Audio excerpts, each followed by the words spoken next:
Chers paroissiens, bonjour. On va fêter dimanche prochain, donc le 22 novembre, la fête du Christ roi de l'univers, une fête qui a été instituée par Pie XI, le pape, au moment des montées des grands fascismes et du nazisme en Europe, pour dire que vraiment c'était la royauté d'amour de Jésus qui devait prévaloir dans le cœur de tous les baptisés et dans le monde entier, dans l'univers entier.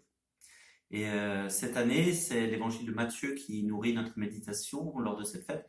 Et le choix qui a été fait, c'est de nous présenter Jésus comme celui qui est venu rassembler toutes les nations, mais qui sera aussi notre juge au dernier jour. C'est la grande fresque du jugement dernier qu'on va recevoir.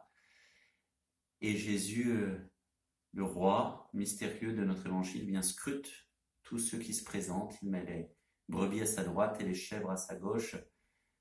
Et il nous demande de savoir discerner sa présence dans les petits et les pauvres, d'une manière d'anticiper le jugement par cette charité qu'on a reçue au jour du baptême. Le Seigneur nous demande de savoir la mettre en œuvre en essayant de discerner la présence de Jésus dans tous ceux qui attendent le secours des chrétiens notamment.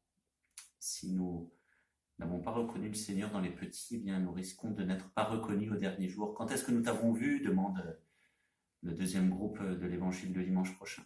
Alors que le Seigneur nous aide, puisqu'on est empêché de se rassembler pour célébrer ensemble la liturgie encore, et bien qu'il nous donne de savoir aller vers les petits, les pauvres, pour rassembler justement, pour participer à la tâche de Jésus, exercer aussi notre sacerdoce royal, notre royauté depuis le baptême, puisque nous avons été nous aussi marqués de l'huile sainte, pour dire que nous étions choisis par le Seigneur, que le Seigneur nous donne de savoir trouver les gestes, les paroles, une charité concrète pour rassembler, aussi pour gagner au Seigneur toujours de nouveaux enfants.